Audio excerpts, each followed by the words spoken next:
तो इस वीडियो में आप लोगों को बताने वाले हैं कि आप लोग मैट्रिक बोर्ड एग्जाम में 95 प्लस स्कोर तक कैसे कर सकते हैं, और खास करके इस विषय में आप लोगों को गणित के बारे में बताते हैं कि आप लोग गणित सब्जेक्ट में 95 प्लस तक स्कोर कैसे कर सकते हैं, गणित का सिलेबस क्या क्या होता है और किस किस टाइप के क्वेश्चन पूछे जाते हैं, कितने क्वेश्चन पूछे जाते हैं।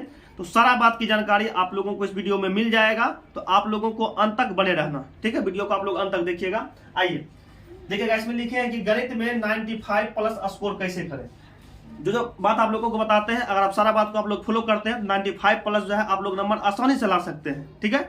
तो आइएगा, सबसे पहले आप लोगों को पता होनी चाहिए कि क्लास 10th मैथमेटिक्स एनसीईआरटी में जो सिलेबस होता है उसमें कुल मिलाकर के 15 चैप्टर्स होते हैं। कितना होते हैं, इधर कीजिए थोड़ा सा। इसमें से कुल मिलाकर के 15 चैप्टर्स होते हैं, जिसमें पहला जो आपका आता है, पहला चैप्टर का नाम आपका आता है वास्तविक संख्या। पहला का नाम क्या आता है, वास्तविक संख्या। चलिए, पहला का नाम जो आपका आता है, पहला का नाम आपका वास्तविक संख्या हो जाता है।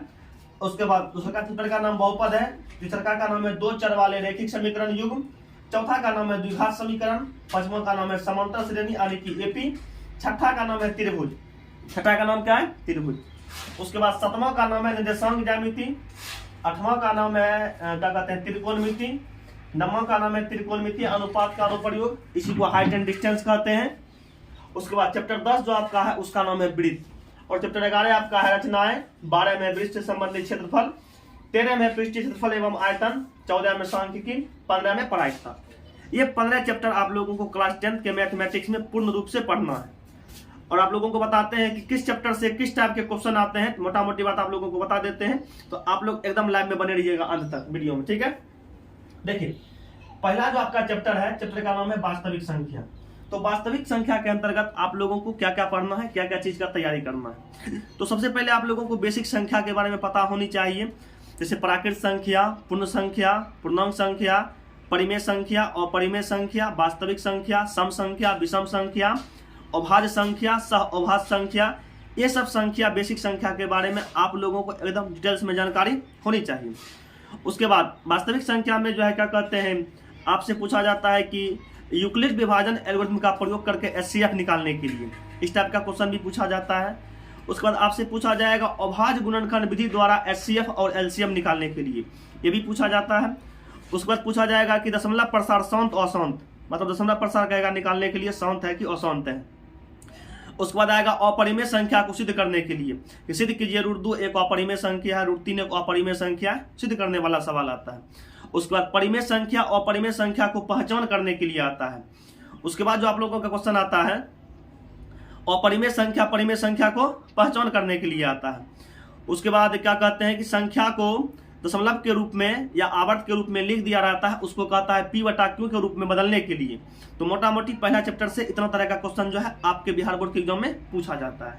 ये आपका कंप्लीट हो गया। उसके बाद दूसरा अध्याय आइएगा तो बहुपद। तो सबसे पहले आप लोगों को बहुपद के बारे में जानना है, बहुपद को पहचान करने के लिए जानना है, और बहुपद में जैसे रैखिक बहुपद, द्विघात बहुपद, त्रिघात बहुपद, सबके घात के बारे में जानना है, सबके शून्यक का संख्या कितना होता है, व्यापक रूप क्या होता है, इसको जानना है। उसके बाद खास करके द्विघात बहुपद के दो शून्यक जो होते हैं, शून्यक के बीच आपस में संबंध आता है, जैसे alpha plus beta minus b बटा अल्फा इंटू बीटा सी बटा 1/अल्फा प्लस 1/बीटा बराबर माइनस बी बटा सी। ये तीनों फार्मूला पर जो है क्वेश्चन पूछता है। उसके बाद जो है आपसे पूछ देगा क्या कहते हैं कि द्विघात बहुपद का शून्यक निकालने के लिए, ये आपसे पूछा जा सकता है। उसके बाद द्विघात बहुपद का 2 शून्यक दिया रहेगा, अल्फा बीटा दिया रहेगा, या दोनों का योगफल दिया रहेगा, alpha plus beta into alpha into beta, मतलब शून्यकों का योगफल और शून्यकों का योगफल दिया रहेगा, और द्विघात बहुपद कहेगा निकालने के लिए। इस टाइप का क्वेश्चन भी इंपॉर्टेंट है, आपके पेपर में पूछा जाता है। उसके बाद तीसरा काम आता है कि दो चर वाले रैखिक समीकरण। तो दो चर वाले रैखिक समीकरण से देखिएगा आपको क्या क्या याद रखना है। तो सबसे पहले आप लोगों को शर्त याद रख लेना है कि a1/a2, उसके बाद b1/b2, और बाद c1/c2 कब बराबर होला के बाद क्या होता है, जैसे मान लीजिए a1/a2 बराबर b1/b2 है, तब ग्राफ कैसा होगा, हल कैसा होगा, संगत होगा कि असंगत होगा। इस टाइप के क्वेश्चन आपसे पूछा जाएगा, आप लोगों को कितना देख लेना है। उसके बाद इसी में आता है कि दो चर वाले रैखिक समीकरण को हल करने का विधि। एक आता है बीजगणितीय विधि, एक आता है ग्राफीय विधि।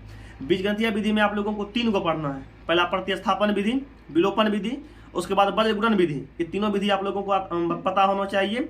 और क्या कहते हैं, एक आपका आता है ग्राफीय विधि या आलेखीय विधि, 5 नंबरिया में आता है। बाकी इस अध्याय से भाषा पर भी क्वेश्चन आता है, जैसे जैकब वाला हो गया, नुड़ी वाला हो गया, ये सब जो है भाषा वाला क्वेश्चन भी इस अध्याय से आता है लॉन्ग में, 5 नंबरिया में। ठीक है, तो ये सब भी आप लोग थोड़ा सा ध्यान में रखिएगा। चौथा अध्याय क्या करेगा, द्विघात समीकरण। तो इसमें आपको द्विघात समीकरण पहचानने के लिए कहेगा, इसका मूल निकालने के लिए कहेगा, और इसमें क्या करेगा, मतलब मूल निकालने के लिए कहेगा, साथ ही साथ इसमें क्या करना है, इसको हल करने का 3 गो विधि होता है। द्विघात समीकरण के मूल निकालने का 3 विधि। पहला आपका आता है गुणनखंड विधि, उसके बाद आता है पूर्ण वर्ग विधि, उसके बाद द्विघात सूत्र का प्रयोग करके क्या करना है, आप लोगों को मूल निकालने के लिए आना चाहिए। उसके बाद क्या होता है कि इसमें भी क्या होता है कि मूलों का योगफल और मूलों का गुणनफल दिया रहता है। द्विघात समीकरण कहता है निकाले ले, तो ये भी आप लोगों को निकाल लेना। और कभी कभी कहता है कि मूल की प्रकृति बताने के लिए, मतलब विवेचक का मान निकालते हैं, डी का मान, डी बराबर B square minus 4ac, D का मान निकाल करके क्या करते हैं, उसका विवेचक निकालते हैं, और विवेचक से उसके प्रकृति के बारे में बताते हैं कि वास्तविक कब होगा, अवास्तविक कब होगा, समान कब होगा। तो ये सब आप लोगों को देखिए, आप लोग से पूरा पढ़ लिए, मैथमेटिक्स पूरा खत्म है, तो आप लोग बार बार रिवीजन कीजिएगा। और जितना बात बता रहे हैं, ये सब बात आपको ऑफलाइन क्लास में पढ़ाए हैं। ठीक है, तो इस अध्याय से ये सब क्वेश्चन आप लोग देख लीजिएगा। पांचवा आपका समांतर श्रेणी है। समांतर श्रेणी में आता है सबसे पहले एपी को पहचान करने के लिए, कौन एपी में है, कौन एपी में नहीं है। उसके बाद आएगा एपी का सार्वंतर निकालने के लिए, एपी का एनमो पद निकालने के लिए। उसके बाद एपी में बताए थे 3 गो फार्मूला, एसएन मतलब योग का 3 गो फार्मूला बताए थे, एसएन का फार्मूला। उसके बाद एसएन का बताए थे 3 गो फार्मूला, एगो एनमो पद के लिए एन का फार्मूला। इतना आप लोगों को देख लेना है, इससे एपी से इस तरह का क्वेश्चन आता है। आगे बढ़िएगा, त्रिभुज में जब आइएगा, इसमें आप लोगों को पढ़ना है, तो कम से कम 4 प्रमेय आप लोग कंप्लीट कर लीजिएगा। 4 प्रमेय, कम से कम 4 गो प्रमेय, थेल्स प्रमेय, थेल्स का विलोम प्रमेय, और ये दोनों पर आधारित क्वेश्चन भी रहता है, उसको भी देख लेना है। उसके बाद पाइथागोरस और पाइथागोरस का विलोम प्रमेय को कंप्लीट कर लेना है, और इस पर आधारित क्वेश्चन भी आता है, तो क्वेश्चन भी आप लोगों को क्या करना है, क्वेश्चन भी आप लोगों को कंप्लीट कर देना है। ठीक है, आगे बढ़िए। 6 हो गया। 7 में निर्देशांक ज्यामिति है। देखिए, इससे बहुत ज्यादा क्वेश्चन आता है। निर्देशांक ज्यामिति में आप लोगों को मूल बिंदु के बारे में जानना है, मूल बिंदु का निर्देशांक क्या होता है, चतुर्थांश क्या होता है, किस चतुर्थांश में कौन कौन सा चिन्ह आता है। उसके बाद मूल बिंदु से दूरी निकालना है, 2 बिंदु के बीच का दूरी निकालना है, विभाजन सूत्र निकालना है, त्रिभुज का क्षेत्रफल निकालना है। तो ये सब क्वेश्चन जो है, ये सब क्वेश्चन क्या कहते हैं, 7वां अध्याय से आता है, निर्देशांक ज्यामिति से आता है। आगे देखिएगा, 8वां क्या है, 8वां त्रिकोणमिति है। तो त्रिकोणमिति में आप लोगों को 8.1, 8.2, 8.3 और 8.4। 8.1 में आइएगा, त्रिकोणमिति अनुपात क्या कहेगा, मान निकालने के लिए। त्रिकोणमिति अनुपात 6 होता है, साइन, कॉस, टेन, कोसेक, सेक और क्वाड। ये 6 में से किसी एक का मान दिया रहेगा, किसी का मान कहेगा निकालने के लिए, आप लोग निकाल लेंगे। 8.2 में त्रिकोणमिति मान निकालने के लिए है। 8.3 में आइएगा तो पूरक कोण पर संबंधित है, जैसे साइन 90 डिग्री में थीटा बराबर cos थीटा। इसमें 6 फॉर्मूला लिखाए थे, वो फॉर्मूला पर आधारित क्वेश्चन है। बाकी 8.4 में आइएगा तो आपको मिलेगा प्रूव करने वाला। 8.4 का जो 5 नंबर का जिसमें 10 क्वेश्चन है, वहां से एक क्वेश्चन आपको लॉन्ग में मिलेगा, 5 नंबरिया में मिलेगा। तो आप लोग एकदम बढ़िया से उस सब का तैयारी कर लीजिएगा। नंबर में आइएगा, त्रिकोणमितीय अनुपात का अनुप्रयोग, इसी को कहते हैं height and distance. Height and distance में आप लोगों को 16 सवाल है, 16 सवाल कर लीजिएगा, एगो 5 नंबरिया में रहेगा लॉन्ग क्वेश्चन। उसके बाद 10वां अध्याय में 10.1 और 10.2, इससे प्रमेय भी आता है, 2 को प्रमेय आता है, बाकी 10.1 और 10.2 के जितना भी क्वेश्चन ऑफलाइन क्लास में करा दिए थे, सारा क्वेश्चन आप लोगों को देख लेना है। इससे भी क्वेश्चन एगो लॉन्ग रहता है, 5 नंबरिया में होता है।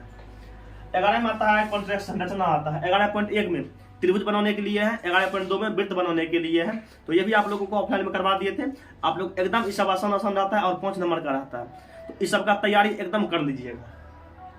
आगे वृत्त से संबंधित क्षेत्रफल, इसमें आपको क्या पढ़ना है, वृत्त के बारे में पढ़ना है, अर्धवृत्त के बारे में पढ़ना है, वृत्त का क्षेत्रफल मतलब वृत्त, अर्धवृत्त, त्रिज्यखंड, वृत्तखंड, ये सब के बारे में आप लोगों को इसमें पढ़ना है। और आइएगा 13 में, इसमें पृष्ठ क्षेत्रफल एवं आयतन।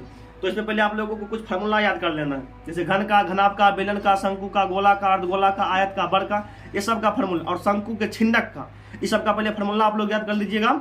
बाकी जो क्वेश्चन करवा दिए थे सारा क्वेश्चन आप लोग कर लीजिएगा, एक भी क्वेश्चन बाहर नहीं जाएगा। बोर्ड में सारा क्वेश्चन जो है ऑफलाइन क्लास में जो पढ़ा दिए हैं उससे बाहर एक भी क्वेश्चन नहीं जाएगा। ठीक है, आप लोग एकदम रगड़ करके उसी को तैयारी कीजिए।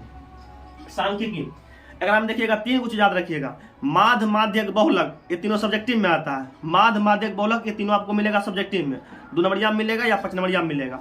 बाकी ऑब्जेक्टिव में जो आता है, माध्य, माध्यक, बहुलक भी आता है, वर्ग चिन्ह भी आता है, और परिसर भी आता है। तो यहाँ से सब्जेक्टिव भी आता है, ऑब्जेक्टिव भी आता है, आप लोगों को तैयारी कर लेना है बढ़िया से। आगे आते हैं प्रायिकता। प्रायिकता में बहुत आसान है। इसमें सिक्का से संबंधित मतलब सिक्का से जुड़े हुए क्वेश्चन, पासा से जुड़े हुए क्वेश्चन, या क्या कहते हैं सिक्का से जुड़े हुए क्वेश्चन, पासा से जुड़े हुए क्वेश्चन या ताश से जुड़े हुए क्वेश्चन, जितने भी क्वेश्चन ऑफलाइन में करवाए हैं सारा क्वेश्चन आप लोग कर लीजिएगा तो सारा आप लोगों का कंप्लीट हो जाएगा।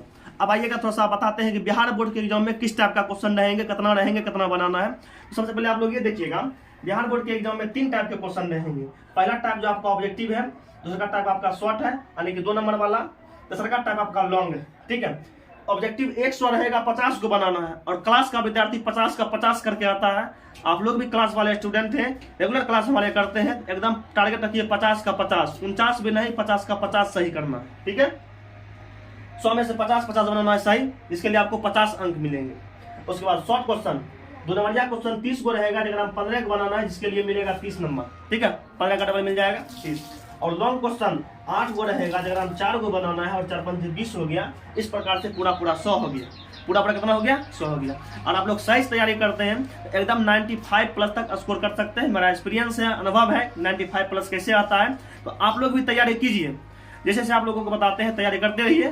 बाकी आप लोगों को तैयारी बेहतरीन बनाने के लिए यूट्यूब पर फ्री ऑफलाइन क्लास, यूट्यूब पर फ्री ऑनलाइन क्लास भी चलता है शाम को 6 बजे से, तो आप लोग उसमें भी जुड़ा कीजिए।